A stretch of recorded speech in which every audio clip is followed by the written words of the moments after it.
Assalamualaikum warahmatullahi wabarakatuh. Perkenalkan, nama saya Rahma Hidayati dari kelas 2018A, absen 04.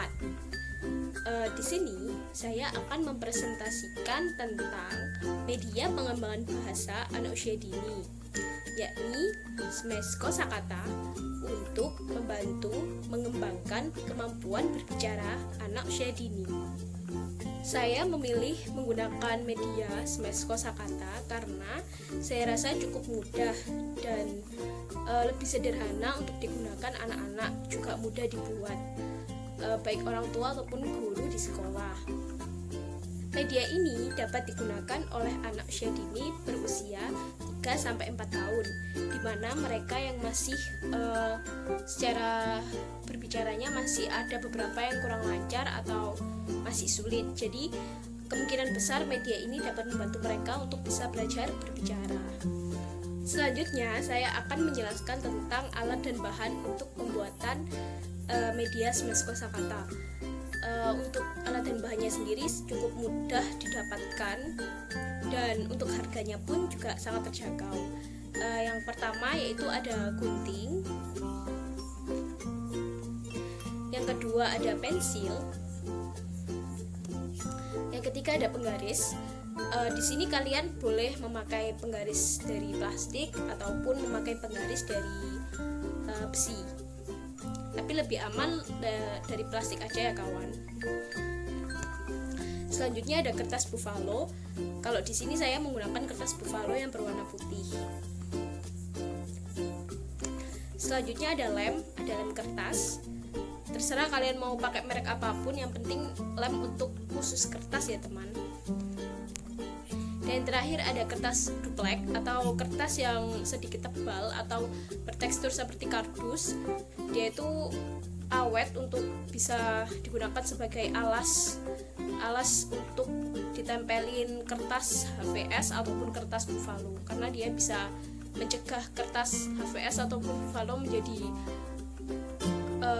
kusut atau tidak mudah terlipat. Selanjutnya yaitu cara pembuatan dari media SMS Kosakata, cukup mudah. Jadi terlebih dahulu untuk saya pribadi sudah menyiapkan desain gambar atau desain pola yang saya cetak, yang saya bentuk melalui laptop. Tapi opsional, terserah kalian mau pakai gambar apapun itu, terserah. Jadi kalau saya sih di SMS Kosakata ini menggunakan tema benda-benda yang ada di rumah atau benda-benda yang ada di sekitar anak, agar anak mudah untuk mengenalinya, anak juga mudah untuk mengingat apa nama-nama benda tersebut. Yang pertama itu kita cetak terlebih dahulu hasil desain gambar di laptop di kertas buffalo putih tadi yang berukuran F4 atau A4 opsional. Yang kedua, jika gambarnya sudah tercetak rapi atau sudah di print rapi, baru kita gunting sesuai pola. Jika sudah, baru si kertas buffalo tadi bisa ditempelkan pada kertas duplek dengan lem. Tapi sebelum itu kita gambar terlebih dahulu pola kertas buffalo yang sudah kita buat pada kertas duplek. Kita gambar terlebih dahulu dan tak lupa juga menggunakan penggaris agar ukurannya juga pas. Setelah itu baru kita tempelkan pada kertas duplek agar si kertas buffalo tidak mudah kusut atau tidak mudah terlipat. Jika sudah, hasilnya akan seperti ini nantinya kawan. Seperti ini. Ini yang depan kertas buffalo yang sudah saya cetak dari desain gambar yang di laptop, dan untuk yang di belakang saya menggunakan kertas duplek sebagai alas agar si kertas buffalo ini tidak mudah robek, tidak mudah terlipat, tidak mudah kusut. Ini ada dua. Di sini memang benar saya menggunakan tema atau subtema, menggunakan subtema barang-barang yang ada di rumah atau barang-barang yang ada di sekitar anak, agar anak mudah mengenalinya seperti yang sudah saya jelaskan tadi. Lalu di sini setelah selesai menyiapkan alas kertas sebagai smash kosakata yang berisi gambar-gambar barang-barang atau benda-benda yang ada di sekitar anak. Di sini saya juga menyiapkan pom-pom. Pom-pom yang berasal dari Nawal seperti ini. Ini di sini saya menggunakan pom-pom yang berukuran 1 cm. Tapi sebenarnya kurang besar sedikit ya teman. Tapi di sini saya menggunakan yang berukuran 1 cm saja. Selanjutnya saya akan menjelaskan tentang cara bermain atau langkah-langkah bermain menggunakan media smash kosakata. Di sini kan terdapat dua alas yang sudah memiliki gambar masing-masing ya teman. Jadi ini disiapkan dulu, dan kalau bisa ini ditaruh di meja sebenarnya karena lebih mudah untuk anak bisa menjangkau atau bisa menggunakannya. Nah, jika si kedua kertas ini atau matras ini sudah siap di meja, selanjutnya yaitu menyiapkan pom-pom. Menyiapkan pom-pom seperti ini. Yang sudah saya jelaskan tadi jika dia terbuat dari benang wol. Di sini pom-pom juga opsional. Kalian boleh menggunakan Play-Doh sebagai alat untuk bermainnya ini nanti. Jadi saya di sini hanya menggunakan pom-pom. Untuk langkah main yang pertama yaitu di sini saya menggunakan satu media terlebih dahulu untuk mempelajari anak atau melatih berbicara anak. Saya menggunakan media gambar yang ini, tapi tetap sama isinya, yaitu tentang benda-benda yang ada di sekitar rumah. Ini masih langkah pertama, yaitu pertama-tama tutup semua gambar yang ada di matras tersebut menggunakan pom-pom. Seperti ini ya kawan. Di sini saya menggunakan pom-pom berukuran 1 cm yang sebenarnya kurang besar karena tidak sesuai dengan ukuran lingkaran yang sudah saya desain.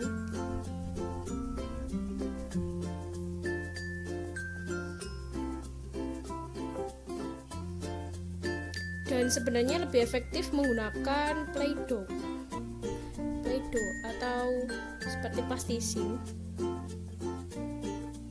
yang tentunya berwarna-warni juga seperti pom-pom. Seperti ini, ditutup semua dulu gambarnya agar anak tidak melihat gambar-gambar yang ada di balik pom-pom ini.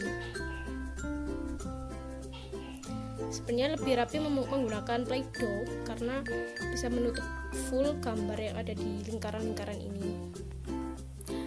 Nah, setelah semua gambar tertutup oleh pom-pom, karena di sini saya menggunakan pom-pom, kita memberi perintah kepada anak untuk sebelum bermain kita beri dia pengertian terlebih dahulu seperti apa cara bermainnya. Yang pertama, setelah semua gambar ditutup, beri perintah pada anak untuk membuka salah satu pom-pom ini.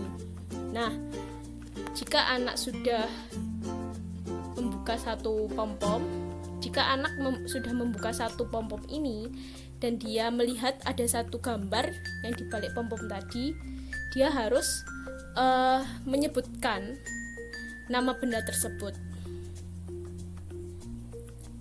Tapi sebelum dia bermain games ini atau sebelum dia bermain media ini, terlebih dahulu sebaiknya kita itu memperkenalkan dia dengan barang-barang yang ada di sekitar rumah, terutama nama-namanya ya kawan, agar dia juga mudah untuk mengingat apa saja sih nama benda-benda yang ada di rumah.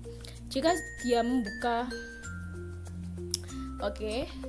membuka gambar ini, dia harus menyebutkan gambar ini adalah gambar kipas angin.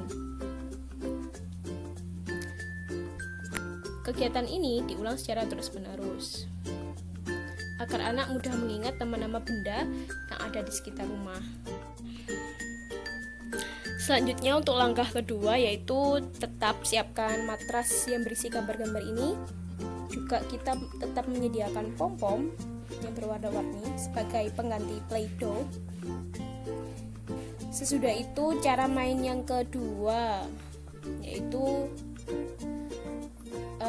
kita sebaiknya tidak menutup semua gambar. Jadi cara yang kedua ini, yang pertama biarkan semua gambar terbuka, dan biarkan juga jika anak mengetahui nama-nama gambar ini, karena mengingat anak kecil kadang juga suka masih salah untuk menyebutkan nama benda. Kita biarkan gambar-gambar ini terbuka terlebih dahulu. Setelah itu kita beri perintah pada anak untuk menunjuk salah satu gambar. Misalnya anak menunjuk gambar pada lingkaran ini. Kita memberi pertanyaan, yaitu gambar apakah itu? Jika anak berhasil menyebutkan nama benda tersebut, dia harus menutupi gambar yang sudah berhasil ia sebutkan dengan menggunakan pom-pom. Tutup. Nah, seperti ini langkah yang kedua. Nah, jadi media tersebut cukup mudah kan kawan untuk digunakan, dan mungkin media tersebut sangat-sangat sederhana memang, tapi di sini saya membuat Smash Kosakata ini juga terinspirasi dari sebuah media pembelajaran dari negara barat. Tetapi media pembelajaran ini yang lebih sering digunakan para orang tua untuk melatih anaknya berbicara atau speech therapy di rumah dalam kehidupan sehari-hari. Dan untuk harganya pun sangat terjangkau jika bikin sendiri. Tidak terlalu mahal juga, untuk bahan-bahannya pun juga mudah dicari, mudah dijumpai dimanapun. Dan ini dapat berfungsi membantu kemampuan berbicara anak jika dilakukan secara rutin, terutama orang tua memberi stimulasinya setiap hari di rumah. Tetapi tidak harus menggunakan benda-benda yang ada di rumah terus-menerus. Tetapi tidak harus menggunakan benda-benda atau nama-nama benda yang ada di rumah secara rutin.